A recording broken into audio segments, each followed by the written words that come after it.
Okay, let's get going with the start of chapter 1.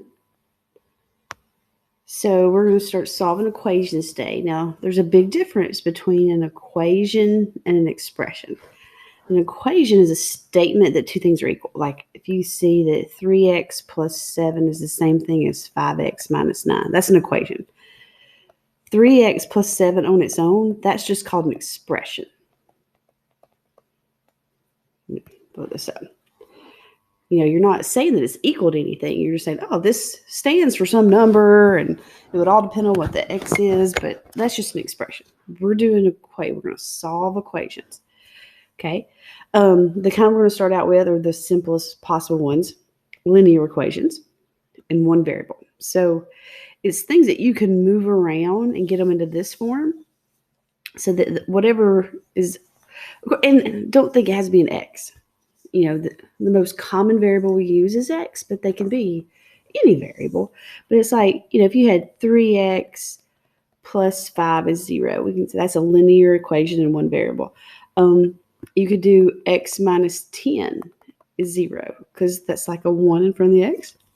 So a would be 1, b would be negative 10. You could just do something like negative 4x is 0 because that's like a plus 0. So the b can be 0. Anything, you don't have two different variables. It's just the one variable, and it's just a plain old x or y or z or n or whatever the heck your variable is. Okay, and then a solution is the value that makes that equation true. So just one you can do in your head. Something plus 4 is 10. Well, y'all know that. It's 6. That is the solution to this equation. And you can check it. You come back right here.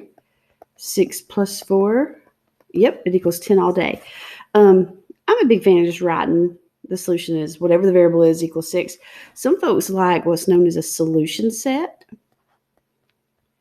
where they'll say there's a set of numbers that includes all the numbers that satisfy that equation. And here there's only one, so you just put the 6 in there. You do one or the other. You don't do both. So it's like if you're going to say x is 6, say x is 6. If you're going to say there's a solution set of 6, or that includes just the number 6, then do it that way. But don't do this. Don't say x is the set. Like you don't want to combine the two. Okay? There's one or the other. To me, that's the easiest. And I actually prefer that one because you know what the variable was. When you just write the solution set, you have to see what the problem looked like to start with to know what the variable was. Okay? All right. Now, the thing about an equation is it is just like a scale. There's some expression, or sometimes it's just a constant, on one side that stands for a number. There's something over here on the other side that stands for a number. And you're just saying that those numbers equal each other. That's all you're saying. It's a statement of fact. Whatever's over here on the left is the same as whatever's over here on the right. That's all you're saying. Okay? So it's just like if you had a seesaw and you put 20 pounds on one side and 20 pounds on the other. And of course, if we get into the physics of it, yeah, it has to sit the same distance from the center. We're not worrying about that part here, but sorry, having to drink my coffee. But if you get that thing balanced, though, if you add 5 pounds to the left, you need to add 5 pounds to the right. Just keep it balanced. So basically, that's all that's happening when we solve equations is that we always either want to add, subtract, multiply, or divide both sides of the equation by the same thing just so it stays balanced. So x plus 3 is 7.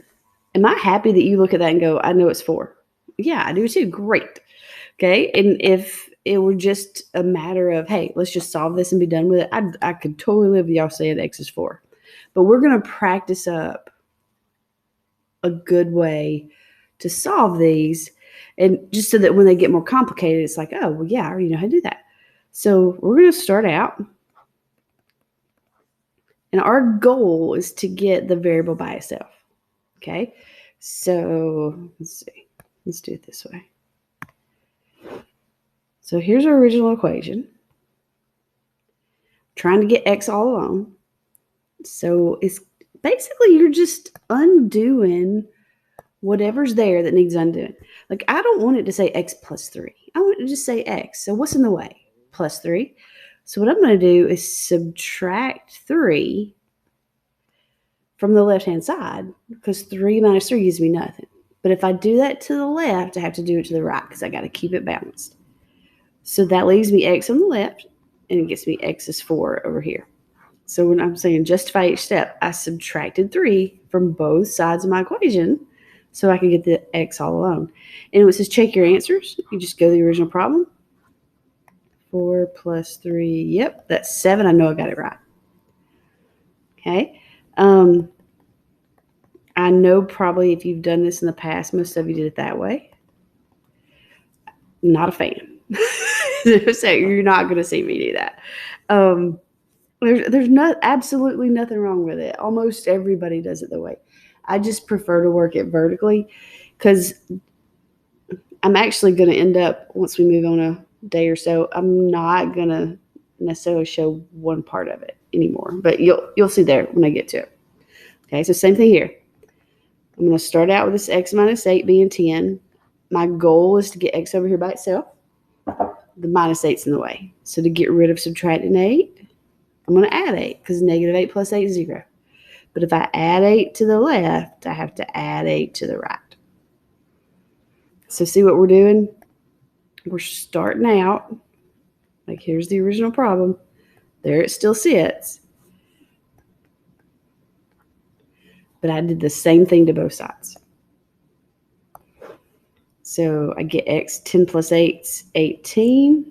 Then I have my solution. If I want to check it, 18 minus 8 is 10. Yep. Okay, now here's the thing. It does not matter what side the variable's on. I always just move my variable to whatever side is going to make the coefficient. Remember, coefficient is just the number out in front of the variable. Make it positive. Well, right here, b is already positive. So I'm loving that. I'm going to leave the b over here. And to get rid of negative 63, I add 63. So I'm going to add 63 to both sides. That's just going to leave b. It's going to leave me 71 over here. There's my solution. Let's check. 71 minus 63, that does leave 8. Yep. So I added 63 to both sides. This, I want x by itself, so get rid of subtracting 3 by adding 3 to both sides. X is negative 2. Check it. Negative 2 minus 3, yep, that is negative 5. Okay, if you've got decimals, who cares? I want that y over there by itself, the plus 0.28 in the way. So we're going to subtract 2 8/10 from both sides. So let's see, 0.9, that's like 90 cents to give it that way. You have 90 cents, you lose $2.80. You're definitely in the hole. So you lose 80 and then one more, so it'd be negative 1.9. And if we go back up here and check it, we're seeing, okay, is that true? 2.8 minus 1.9 is, yep, it's true. So that's, you can always see if you get these right or not. This some number divided by 3 is 5. Okay? Well, I won't remember. My goal is to get n by itself. How do you undo dividing something by 3? You multiply it by 3 because then that gets away. N is 15. Check it. It's 15 divided by 3, 5. It sure is. Okay. All right. This one, 25 times some number r is 75. Yeah, I'm with you. I know that's 3. But if I want r by itself, how do I get rid of multiplying by 25? I divide by 25. And to check it, 25 times 3 is 75. Yep. Now this one, don't worry about this. It's just pi. Pi is just a perfectly good number like any other number. If pi is getting multiplied by x, and my goal is to get x by itself, how do I get rid of multiplying by pi? I divide by pi. So it just goes the way, but it goes away there too. It's just negative 2. And if I wanted to check it, pi times x, does that equal negative 2 pi? Well, yeah. A pi times a negative 2 is a negative 2 times pi. Okay, this one, if you see that 1 out front, it's the opposite of n. Now, let's do this a couple ways. Here's how most folks learn it the first time. So if, I'm guessing in middle school you did this way. Let's say -1 times n is 3. So how do you get rid of multiplying by -1? You divide by -1. 3 divided by -1 is -3. Okay, that's perfectly good. But you can also just kind of say it out loud. If the opposite of n is 3, then regular old n is -3. Get it? If the opposite of some number is +3, well, then the number's got to be -3. You know, I'm perfectly good with you just thinking about that too. Okay, so you got a couple things going on here. You could do it in steps if you wanted to. If you're saying the opposite of whatever this number is -3, then whatever that number is +3. Like I could do that. That's just the common sense part. And then some number divided by 5 is 3. So how to get rid of dividing by 5? I multiply by 5. And then I got 15. Okay. You could do other things. You could think of this as that. How can I turn this into regular old n? Well, I need to multiply by 5 to get rid of the 5. I'd need to multiply by -5 to get rid of the negative. But if I multiply the left times -5, I need to multiply the right times -5. I could do that. If I thought of it this way, -n over 5 is like -1/5 n. If you want to think of it that way. How could I get rid of multiplying something by -1/5? I can multiply it by its reciprocal. Get 15 that way. Like there's just so many ways of going about it. But to me, it's just as easy just to kind of common sense it a little bit and just get everything back to positive. This one, 1 3/10 times some number is 52. How do I get rid of multiplying by 1 3/10? I divide by 1 3/10. And that'll go 4 times. And again, you can check it. 12, carry the 1. Yep, that's 5.2. Alrighty. Right here. So in the Olympics in 2012, Usain Bolt won the 200-meter dash with a time of 19.32 seconds. Okay, write and solve an equation to find the average speed to the nearest hundredth. So we want average speed, nearest hundredth of a meter per second. The formula that relates distance, rate or speed, and time. So distance is the D, R is the how fast you're going, T is how much time it takes to do it. So distance is rate times time. Well, here's his distance. He's going 200 meters. Don't know how fast he's going, but it takes him time-wise 19.32 seconds. Okay, so that rate, which is what we're hunting for, says find his average speed. Speed is how fast. We call that a rate in this equation. So if that rate's getting multiplied by 19.32, I'm going to divide by that 19.32. Now, I'm leaving the dimensions on here, the meters and the seconds, just so you can see why the answer is in meters per second. Because this just gets rid of that. Actually, I don't feel like doing that by hand. So let's get a calculator out.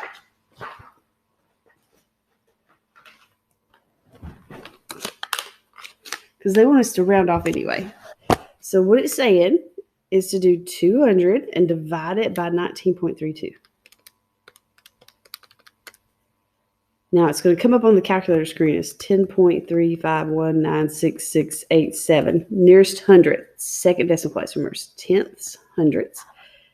Next number is not 5 or bigger, so it's just going to be about. I don't know if y'all know that or not. This is an equal. This is about equal. So if you ever round something off, you just make the equal sign look like 2 little squiggly marks. So it's about 10 and 35 hundredths. Now look at this, meters per second. Like the reason it's in meters per second is because that's how it all actually ended up, meters per second.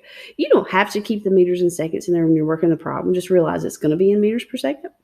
But it is kind of good to see why we say meters per second, because it was 200 meters for every 19.32 seconds. Okay. All right. For this one.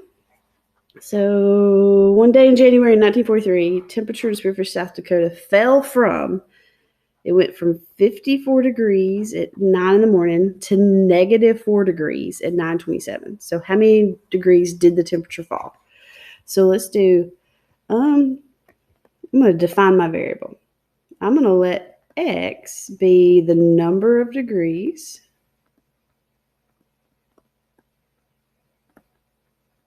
the temperature fell.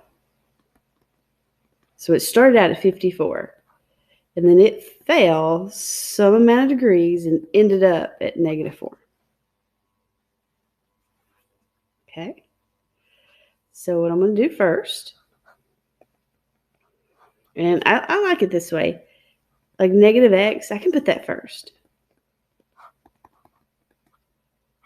If I want to get this by itself, let's just subtract 54 from both sides. That gets me -58. So if the opposite of some amount x is -58, then that means that regular x is 58. So when I say how many degrees did it fall by, the temperature fell by 58 degrees Fahrenheit. It went from positive 54 degrees to -4 degrees. Could you have done that without setting up an equation? Absolutely. You can go, oh, well, it dropped the 54, got you to 0. It went 4 more to get to -4. It fell by 58 degrees. Yeah, but sometimes it's just good to practice setting up equation because well, I shouldn't say everybody. Lots of folks are kind of scared of word problems. So when they start getting more complicated, it's easier sometimes, most of the time, to set up an equation than it is to just sort of figure it out. Okay, and then this one, write and solve an equation to find the value of x, and they're giving us a fact. Like you learned this in geometry, we don't know this now. The sum of the measures of the interior angles of a quadrilateral is 360 degrees. Quadrilateral just means it's a polygon with 4 sides. Polygon just means all the sides are straight, and it's just a normal shape. Okay, so here's just a quadrilateral. The interior angles are just these angles in here on the inside. So those angles right there. We know that those add up to 360 degrees in geometry. So I know that if I take that 85, add 100, add the 80, and then add whatever's missing, I'm going to get 360. Now, I didn't put the degrees on there because I'm just trying to figure out what the number is. And notice how it says x degrees. Like x is just the number. So let's add this up. 85 and 100. We're up to 185. Add 80 more. We're up to 265. So what I'm going to do is take this problem. I want x by itself. That positive 265 is in the way. So let's subtract 265. But got to keep it balanced. I do it to one side, got to do it to the other. So if I do the 265 minus 265, I'm going to be left with x. 360 minus 265 degrees. That leaves me with 95 degrees left over. So find the value of x. It's 95. If I wanted to check, I'm saying this is 95 degrees. Those two add up to 180. These two, 170, also add up to 180. 180, 180 is 360. Yep. I know I'm good. So x is 95. I think that was it. Yeah.